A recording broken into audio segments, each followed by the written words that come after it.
দিগদর্শন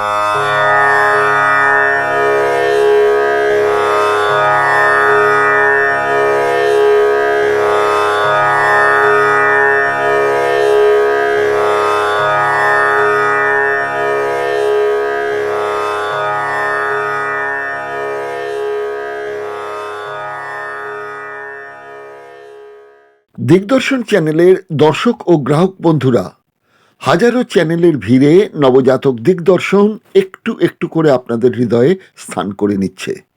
আমাদের ট্যাগলাইন রংহীন সংবাদ ও অজানা তথ্য জানতে দেখুন দিগদর্শন, দশের পাশে দেশের সাথে।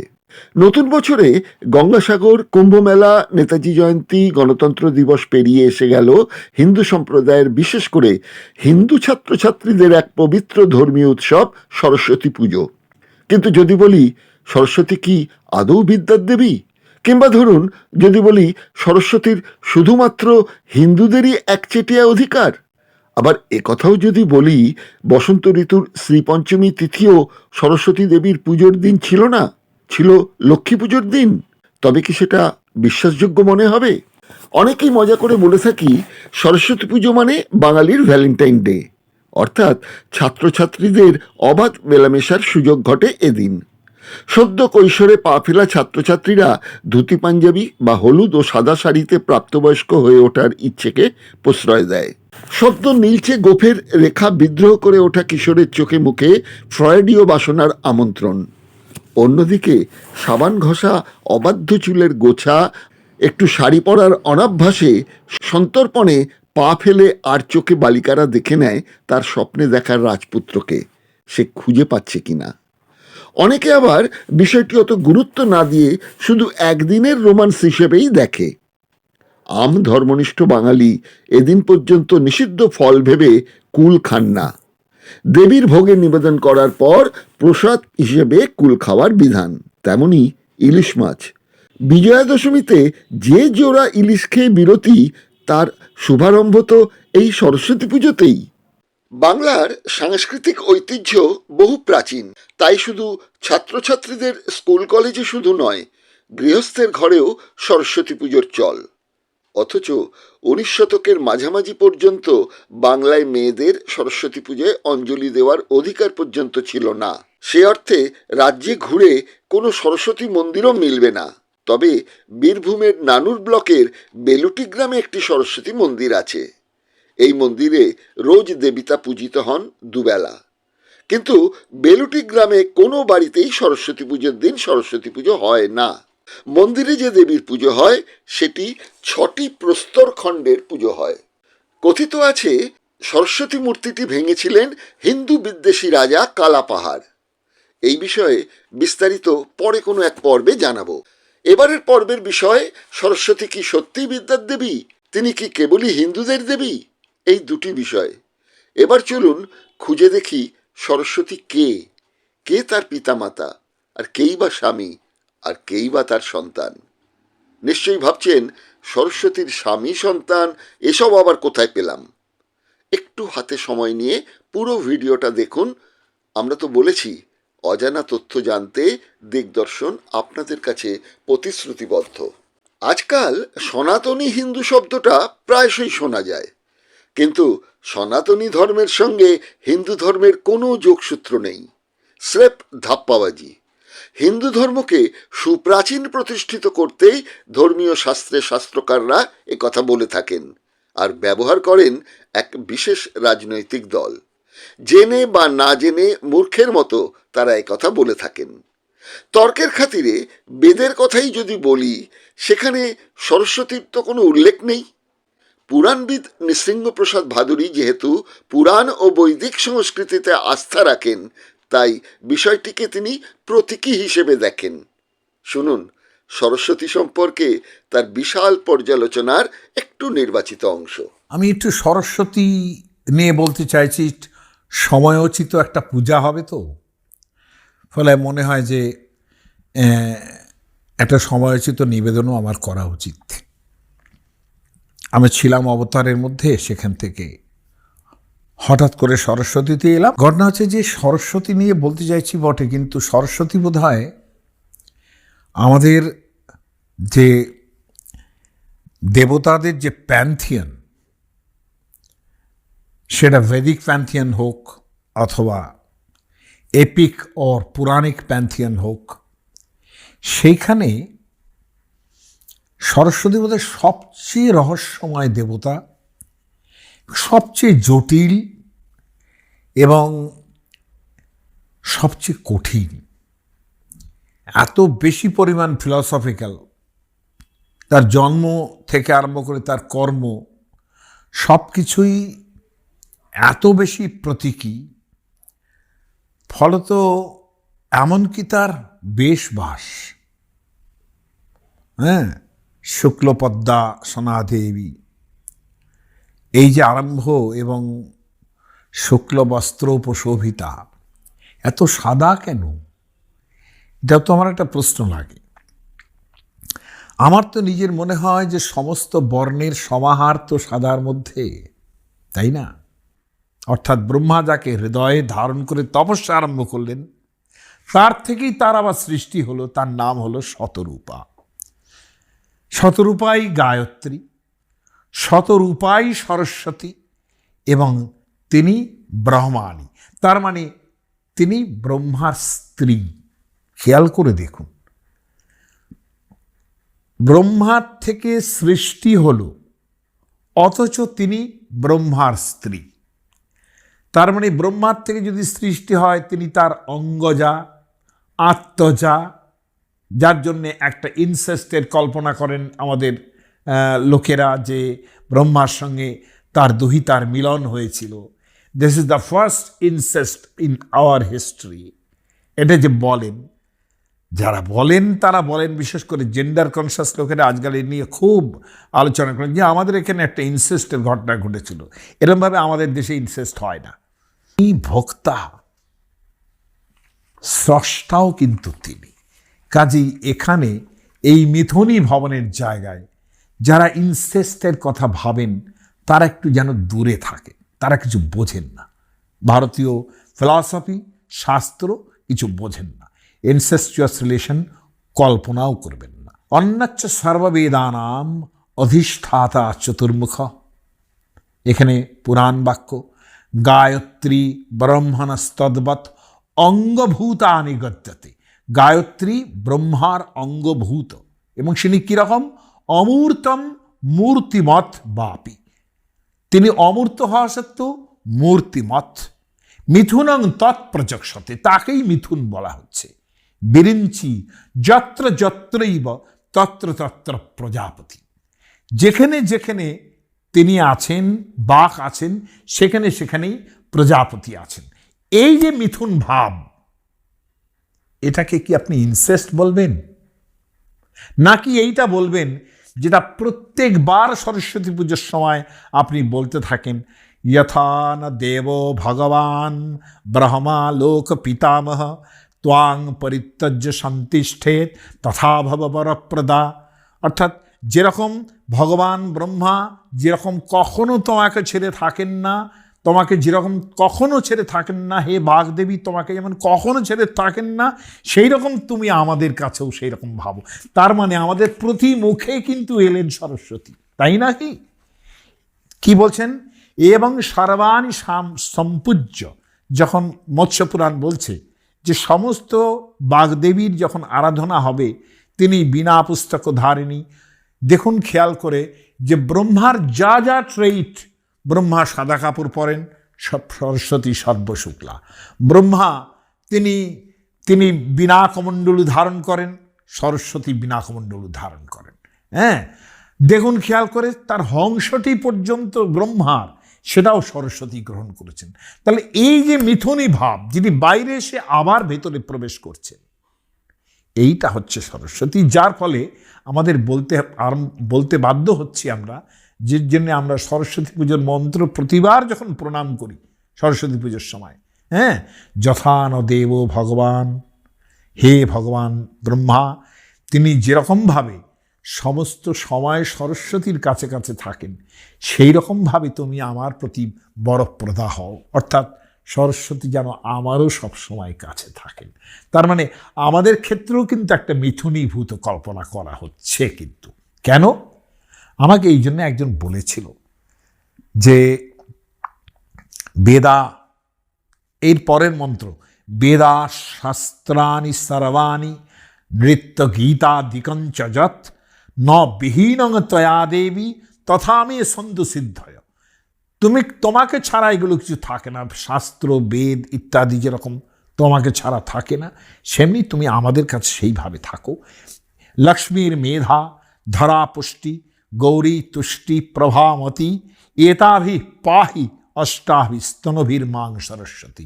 এইটার অষ্টতনু লক্ষ্মী মেধা, তার মানে লক্ষ্মীও কিন্তু তার মধ্যে আছেন। হ্যাঁ, এই সরস্বতীর কথায় বেদের মন্ত্রের মধ্যে পাওয়া যায়। কিছুই বলতে পারলাম না, অনন্ত পারম কিল শব্দ শাস্ত্রম, কিছুই বলা গেল না, আমি যতটুকু বললাম। হ্যাঁ, অতএব যা যা ব্রহ্মা ট্রেট হংসাননা ভবেদ ব্রাহ্মী, যখন সরস্বতীর দেহ তৈরি করতে হবে, প্রতিমা তৈরি করতে হবে, কি হবে? হংসাসনা ভবেদ ব্রাহ্মী, অর্থাৎ ব্রহ্মাকে যেরকম হংসাসনে বসাতে হয়, সরস্বতীকেও হংসাসনা করতে হবে। ব্রহ্মা যেরকম মুঞ্জ মেখলা ধারণ করেন, সেরকম মুঞ্জ মেখলা ধারিণী। চতুর্বক্ত্রা, খেয়াল করে দেখুন, তাকেও চতুর্মুখী করার দরকার। হ্যাঁ, আমরা একটা মাত্র মুখ দিই। সুপাঠ্যা দণ্ড কাষ্ঠং কমণ্ডলুম, সুপাঠ্যা, তার যে সমস্ত ভাবনা চিন্তা, তার মধ্যে দণ্ড কাষ্ঠ কমণ্ডলু, সরস্বতী করে কমণ্ডলু থাকবে। আর কি থাকবে?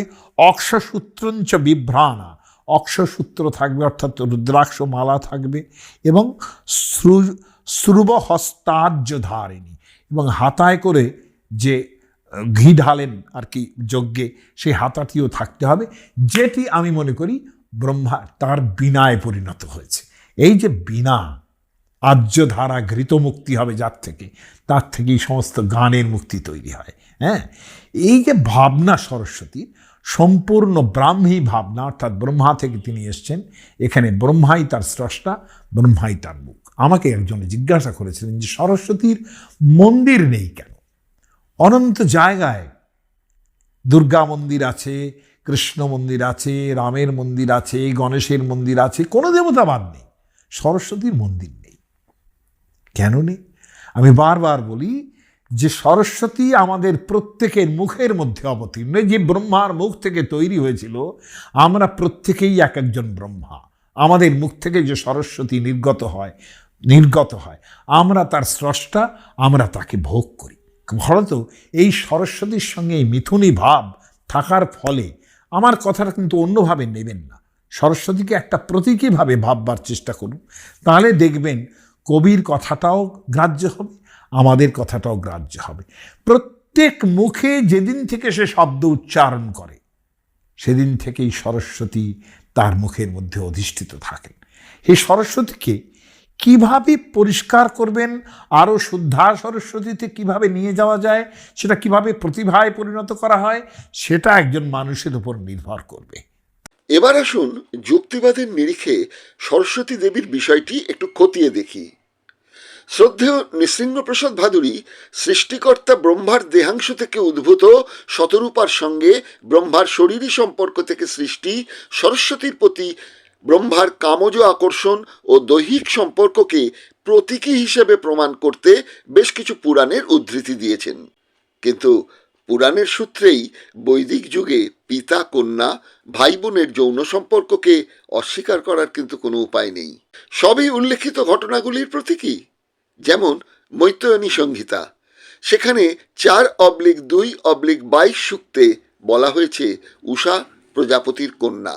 প্রজাপতি অর্থাৎ ব্রহ্মা স্বয়ং নিজ কন্যার রূপে কামাসক্ত হয়ে মিলিত হতে চান। উষা পিতার লালসার হাত থেকে বাঁচতে মৃগরূপ ধারণ করেন। ব্রহ্মাও মৃগরূপ ধারণ করে কন্যার সঙ্গে যৌন মিলন করেন। ব্রহ্মার 7 মানসপুত্র মারিচি, অত্রি, পুলহ, পুলস্থ, ক্রতু, অঙ্গিরা।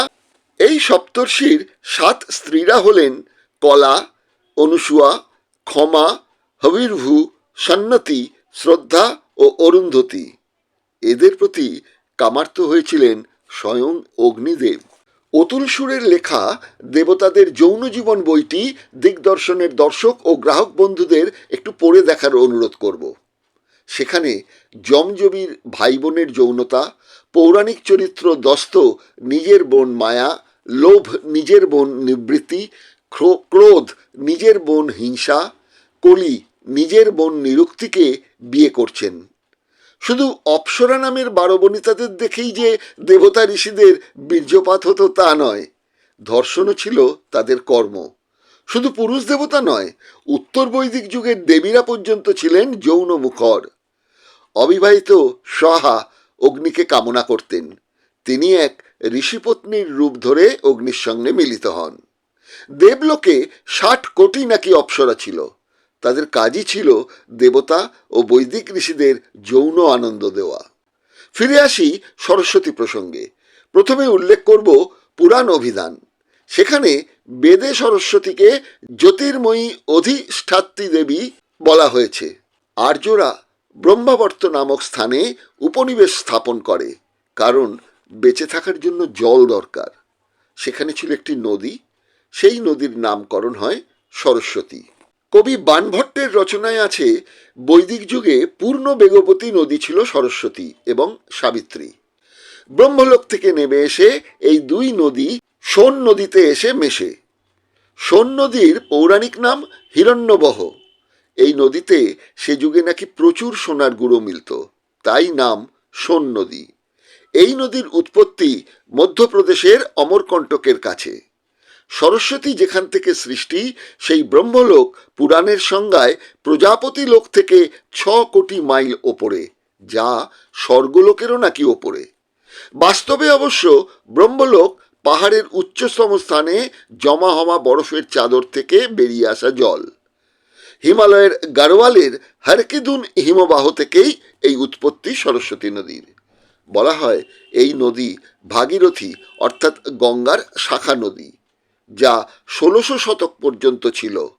পরে নদীটি শুকিয়ে যায়। পুরাণে বলা হয়েছে অন্তঃসলীলা নদী, যা নাকি মাটির নিচ দিয়ে ক্ষীণধারায় বয়ে চলে। সেই নদী এখন হাওড়ার আন্দুলের কাছে এসে স্তব্ধ হয়ে গেছে তার জলধারায়। বেশ কিছু বছর আগে 2007 সালে শোনা যায় রাজ্য সরকার হুগলির ত্রিবেণী থেকে হাওড়ার সাকরাইল থানার বাজগঞ্জ পর্যন্ত 77 কিলোমিটার মজে যাওয়া নদীর স্রোতকে ফিরিয়ে আনার ব্যবস্থা করবেন বলেছিলেন। কেন্দ্রীয় বন্যা নিয়ন্ত্রণ কমিশন 29 কোটি টাকা মঞ্জুরও করেছিল। তারপর তার আর পর নেই। এই মুহূর্তের খবর, রাজ্য সরকারের সেচ দপ্তর নদী সংস্কারে 5 কোটি টাকা ধার্য করেছে। সে যাই হোক, সরস্বতী নদীর সঙ্গে সরস্বতী দেবীর সম্পর্কটা একবার দেখা যাক। পুরাণ বলছে সরস্বতী ব্রহ্মারই স্ত্রী হন আর নারায়ণেরই স্ত্রী হন। সরস্বতীর সন্তান সারস্বতের পিতা কিন্তু দধিচি মুনি। কি খটকা লাগছে? তবে গল্পটা শুনুন। পুরাণকালে দধিচি মুনি সরস্বতী নদী তীরে তপস্যায় বসেছিলেন।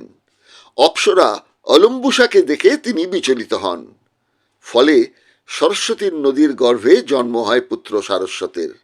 কারণ এই অলম্বুসাকে দেখেই তো দধিচি মুনির বীর্যপাত হয়েছিল, যা পড়েছিল সেই নদীর গর্ভে। সুতরাং সেই নদী হলো সন্তান সম্ভবা। প্রসবের পর সরস্বতী নদীর গর্ভে বীর্যস্খলন হয়। সরস্বতীর গর্ভে জন্ম হয় পুত্র সারস্বতের। প্রসবের পর সরস্বতী দধিচিকে পুত্র দান করেন। দধিচি তুষ্ট হয়ে সরস্বতীকে বর দেন, সবচেয়ে পুণ্যবতী তুমি। পরবর্তী সময় 12 বছর ব্যাপী দেখা দিল খরা, কারণ অনাবৃষ্টি। মহর্ষিরা পেটের জ্বালায় দিগ্ভ্রান্ত। পুত্র সারস্বতকে দেবী বলেন, তোমার কোনো ভয় নেই, তোমার আহারের জন্য মৎস্যের অভাব হবে না। অর্থাৎ যার বাপ থুরি, এক্ষেত্রে মা, যার মা হাটে যায় তার ছেলেই তো কলা খায়। কেননা দেবীর ভক্তরা ক্ষুধার্ত হয়ে এদিক সেদিক ঘুরছে, সেখানে দেবী কিন্তু নিজ পুত্রের আহারের ব্যবস্থাটাই করে দিলেন। এবার দেখা যাক শ্রীরামকৃষ্ণ বেদান্ত মঠ প্রকাশিত শ্রী দুর্গা গ্রন্থের লেখক স্বামী প্রজ্ঞানানন্দ গ্রন্থের 97 পৃষ্ঠায় কি লিখেছেন। নারদীয় কুর্ম, দেবী প্রভৃতি পুরাণে এবং কুলার্নর ও সারদা তিলক প্রভৃতি তন্ত্রে সরস্বতী দেবীকে শিব দুর্গার কন্যা বলে স্বীকার করা হয়েছে। বৌদ্ধতন্ত্রেও সরস্বতীর নাম ও রূপভেদ আছে। বৌদ্ধ সরস্বতী যেমন মহাসরস্বতী, বজ্রবীণা সরস্বতী, ব্রজ সারদা, আর্য সরস্বতী, ব্রজ সরস্বতী, নীল সরস্বতী প্রভৃতি। এছাড়াও হিন্দু ও বৌদ্ধতন্ত্রে পদ্মাসীনা সরস্বতী, হংস বাহনা সরস্বতী, ময়ূর বাহনা সরস্বতী, সিংহ বাহনা সরস্বতী, মেষ বাহনা সরস্বতী, ললিতাসনে সরস্বতী, নৃত্য সরস্বতীর উল্লেখ আছে। গোড়াকার দিকে শ্রী পঞ্চমীতে লক্ষ্মী দেবীর পুজোরই বিধান ছিল। এই লক্ষ্মী দেবী কিন্তু দুর্গার কন্যা নন, দেবরাজ ইন্দ্রের শাশুড়ির কন্যা, অর্থাৎ ইন্দ্রের শ্যালিকা। অন্য নাম দেবসেনা। ইনি ষষ্ঠী দেবী। পরবর্তী সময় শ্রীপঞ্চমী আদৌ সরস্বতী পুজোর দিন নয়। কিন্তু কেন যে এই রদবদল হলো, এই তথ্য জানার অধিকার জনগণকে দেওয়া হয়নি। ভাগ্যিস সে যুগে তথ্য জানার অধিকার সাধারণের জন্য আইনি স্বীকৃত পায়নি। অবশ্য পেলেও কি লাভ? আজ তো আমরা অনেক অধিকার পেয়েছি, কিন্তু ফল পেয়েছি কি? যাক, পুরাণ বা ধর্মীয় ব্যাখ্যাকার পণ্ডিতরা যতই এক নারী মূর্তিকে কল্পনায় রাঙিয়ে জ্ঞানের দেবী বলুন না কেন, ঐতিহাসিকদের গবেষণায় প্রমাণিত সরস্বতী নদীর তীরে আর্য মুনি ঋষিদের জীবনযাপনের সুবিধার জন্য কৃতজ্ঞতা স্বরূপ দেবী ভাবনা কাজ করেছে। সরস শব্দের অর্থ জল, ভিন্ন মতে জ্যোতি অর্থাৎ সূর্য। ঋগ্বেদের বিশিষ্ট বঙ্গানুবাদক রমেশচন্দ্র দত্তের মতে সরস্বতী কিন্তু পুলিঙ্গ। প্রাচীন যুগেও দেশে বিদেশে দেবী সরস্বতীকে প্রজনন বা উর্বরতার দেবী হিসেবে মানা হয়েছে।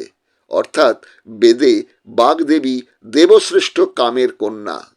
ঐতরেয় ব্রাহ্মণ মতে সরস্বতী দ্বিস্তন বিশিষ্টা। সত্য ও মিথ্যা তার দুই স্তনের নাম। এই স্তন দুগ্ধই আকাশবর্ষীয় বৃষ্টিধারা, যা উর্বরতার সহায়ক।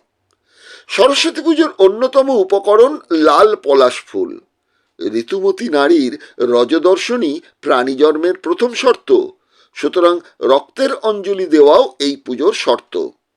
পূর্ব বাংলার ময়মনসিংহ সহ বহু অঞ্চলে সরস্বতী পুজোয় মেষ বলি দেওয়ার প্রচলন ছিল। দেবীর বাহন হংস, হাঁসের প্রজনন ক্ষমতা অসামান্য। এই উভচর প্রাণীটি বৈদিক ভাবনা থেকে ব্রহ্মার কাছ থেকে বাহন হিসেবে পেয়ে যান সরস্বতী, যাকে বলা যায় টোটেম বিশ্বাস।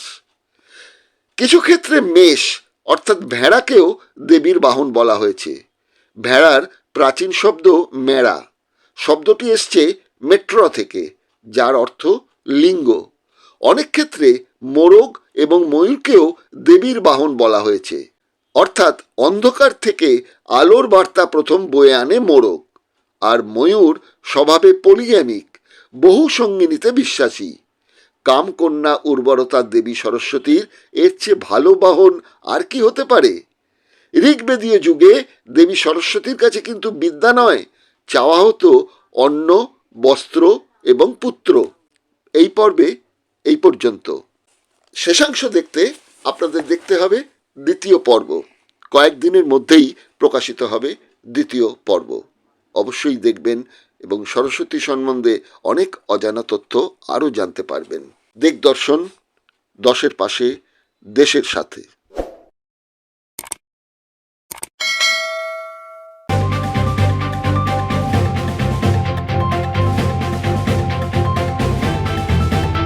রংহীন সংবাদ আর অজানা তথ্যের জন্য দেখুন দিগদর্শন, দশের পাশে, দেশের সাথে।